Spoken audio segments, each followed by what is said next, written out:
Tuntut Pondok Pesantren Al Zaitun dibubarkan, unjuk rasa yang dilakukan Forum Indramayu Menggugat berlangsung ricuh. Dalam orasinya, masa dari FIM Indramayu mendesak pemerintah untuk membubarkan Pondok Pesantren Al Zaitun karena diduga memiliki ajaran sesat. Pertama, bahwa Al Zaitun, syariat yang dikembangkan, yang dilakukan sangat tidak sama dengan tata cara peribadatan umat Islam pada umumnya. Yang kedua, kami menghimbau kepada seluruh masyarakat Indramayu khususnya, jangan ikut berpendidikan di Al Zaitun. Masjid itu adanya di Vatikan sana, di Vatikan. Di sini tempat orang-orang putus asa, masjid-masjid itu. Masjid itu adanya di Vatikan sana, di Vatikan. Di sini tempat orang-orang putus asa, masjid-masjid itu. Pimpinan Ponpes Al Zaitun Panji Gumilang sebut masjid tempat orang-orang putus asa, bukan pusat peradaban. Bismillah, Assalamualaikum warahmatullahi wabarakatuh. Alhamdulillah, Allahumma sholli ala nabiyina Muhammad wa ala alihi wa sahbihi ajma'in. Teman-teman, semoga tetap sehat dan tetap semangat, dan semakin menggemaskan saja ini pimpinan Pondok Pesantren Al Zaitun dengan statement-nya, dengan pernyataan-pernyataan yang kontroversial yang telah kita saksikan bersama, bahwasanya beliau menyebutkan ataupun mengatakan masjid yang sesungguhnya adalah di Vatikan. Sedangkan orang-orang yang berada di masjid kita, masjid negeri kita ini adalah hanya orang-orang yang berputus asa. Ini adalah tuduhan yang sangat keji, teman-teman. Tuduhan yang sangat-sangat tidak pantas diucapkan oleh seorang pimpinan pondok pesantren. Baik, kita akan sanggah, kita akan luruskan teman-teman sekalian dengan Al-Quranul Karim, karena kita sebagai orang muslim tentu saja pedoman kita adalah Al-Quranul Karim, kemudian sunnah Nabi ataupun hadis Nabi SAW, serta pemahaman para sahabat Nabi dan orang-orang yang mengikuti setelahnya. Baik, benarkah kita orang muslim yang suka ke masjid? Karena secara umum kaum muslimin pasti suka dan ingin selalu bisa ke masjid. Namun kok bisa-bisanya dituduh orang yang berputus asa? Nah, coba, benarkah orang muslim itu berputus asa? Kita simak teman-teman di surat Yusuf ayat ke-87. A'udzubillahi minasyaitonirrajim. Ya bani yadhamu fatahassasu min Yusufa wa akhihi wa la tayasu min rauhillah innahu la yayasu min rauhillahi illal qaumul kafirun. Wahai anak-anakku, pergilah kamu, carilah berita tentang Yusuf dan saudaranya, dan janganlah kamu berputus asa dari rahmat Allah. Sesungguhnya yang berputus asa dari rahmat Allah hanyalah orang-orang kafir. Teman-teman, ayat ini menceritakan tentang perjalanan hidup Nabi Yusuf alaihissalam, yang mana telah hilang dari kampungnya ataupun dari rumahnya karena suatu kezaliman saudara-saudaranya. Kemudian saudara-saudaranya disuruh untuk mencarinya yang diperintahkan oleh ayahandanya. Dan ayahandanya sebagai seorang nabi juga menasihati, janganlah untuk berputus asa dari rahmat Allah Subhanahu wa taala. Ya, kita sebagai orang beriman, orang berislam tentu saja tidak pernah berputus asa dari rahmat Allah Subhanahu wa taala. Dan orang yang berputus asa itu disebutkan di sini adalah orang-orang yang kafir. Sehingga sangat jauh sekali antara orang Islam dengan orang kafir.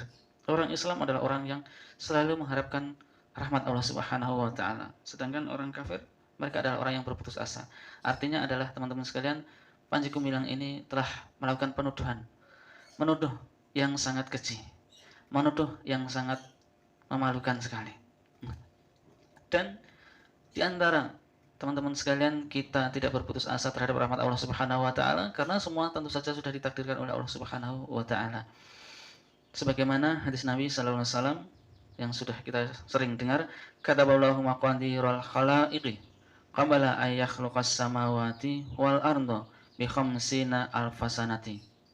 Allah telah menuliskan takdir makhluk-makhluknya sebelum penciptaan langit dan bumi selama 50 tahun.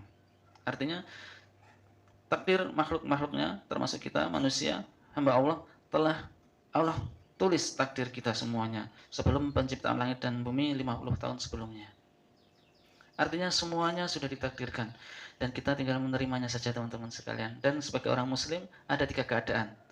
Jika dia mendapatkan kenikmatan, dia akan bersyukur. Jika dia mendapatkan musibah ataupun kesulitan, dia akan bersabar. Dan jika dia melakukan dosa, maka dia akan bertobat. Dan itu semuanya keadaan yang baik. Ya. bersyukur, bersabar, dan bertobat. Itu adalah kebaikan bagi kaum muslimin. Kemudian yang kedua teman-teman sekalian, orang yang tinggal di masjid bukanlah orang yang berputus asa, namun orang yang menginginkan atau mengharapkan rahmat dari Allah Subhanahu wa taala, mengharapkan pertolongan dari Allah Subhanahu wa taala, yakni dengan cara meminta, memohon, berdoa kepada Allah Subhanahu wa taala. Karena di dalam surat Al-Anfal, surat ke-8 ayat ke-9 teman-teman, kita baca, "Ittastaghitsuna rabbakum fastajaba lakum anni mumiddukum bi alfim minal malaikati murdifin." Ingatlah ketika kamu memohon pertolongan kepada Tuhanmu, lalu diperkenankannya bagimu, sungguh aku akan mendatangkan bala bantuan kepadamu dengan 1000 malaikat yang datang berturut-turut. Ayat ini teman-teman sekalian adalah menjawab atas doa Nabi Muhammad SAW ketika perang Badar, yang mana perang Badar pasukan kaum muslimin sekitar 300-an orang, sedangkan orang kafir 1000 orang atau 1000-an orang. 300 melawan 1000 sangat tidak masuk akal jika dimenangkan oleh yang 300, yakni kaum muslimin. Namun dengan berdoa memohon pertolongan Allah Subhanahu wa taala, Allah kirimkan bantuan, yakni malaikat-malaikat, maka perang Badar dimenangkan oleh kaum muslimin. 300 dapat mengalahkan 1000. Teman-teman, banyak ibrah diantaranya bahwa ada segala sesuatu permasalahan kita yang mungkin seolah-olah tidak masuk akal untuk bisa kita selesaikan, yang mungkin sulit untuk kita bisa selesaikan. Namun atas pertolongan Allah, dengan kita berdoa, memohon kepada Allah Subhanahu wa taala, segala urusan, segala permasalahan pasti akan ditolong oleh Allah Subhanahu wa taala. Ya, kaum muslimin tidak pernah berputus asa dari rahmat Allah Subhanahu wa taala. Artinya tuduhan Panji Gumilang sangat-sangat kecil. Kaum muslimin tidak pernah berputus asa. Kemudian yang ketiga, orang yang ke masjid bukanlah orang yang putus asa. Ya, orang ke masjid biasanya adalah diantaranya untuk pengajian, untuk mendengarkan kajian, ya, untuk mendengarkan kalam Allah, hadis Nabi, dan nasihat-nasihat para ustadz, para kiai, para ulama. Sehingga akan tumbuhlah dia semangat hidupnya, akan tumbuhlah untuk semakin berkarya di dalam kehidupannya, sehingga bukan putus asa. Sebagaimana Rasulullah SAW di dalam hadis riwayat Bukhari dan Muslim menyebutkan, la adwa wala tiyarata wa yu'jibunil faulul kalimatul hasanatu. Tidak ada penyakit yang menular sendiri, dan tidak ada kesialan. Optimisme, yaitu kata-kata yang baik, membuatku kagum. Ya, kata-kata yang baik akan menjadikan kita kagum, akan menjadikan kita semangat.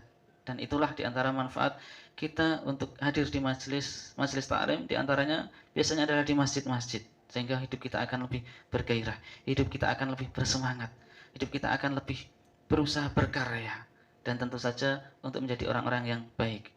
Nah, itulah teman-teman sekalian diantara sanggahan kita terhadap tuduhan yang dilontarkan oleh Pak Panji Gumilang ini. Dan kita tidak perlu heran teman-teman sekalian, karena Allah Subhanahu wa taala di dalam surat Al-Imran ayat ke-154 teman-teman, Allah berfirman, yadhunnuna billahi ghairal haqqi dhannal jahiliyah, yang artinya mereka menyangka yang tidak benar terhadap Allah seperti sangkaan jahiliyah. Nah, seperti itu teman-teman, tidak perlu heran. Mereka akan terus menyangka, akan terus menuduh seperti sangkaan, seperti tuduhan orang-orang jahiliyah kepada kaum muslimin ini. Semoga Allah menjaga kita, semoga Allah memberikan taufik kepada kita sehingga kita selalu dalam jalan yang lurus. Wassalamualaikum warahmatullahi wabarakatuh. Mohon maaf, semoga bermanfaat. Assalamualaikum warahmatullahi wabarakatuh.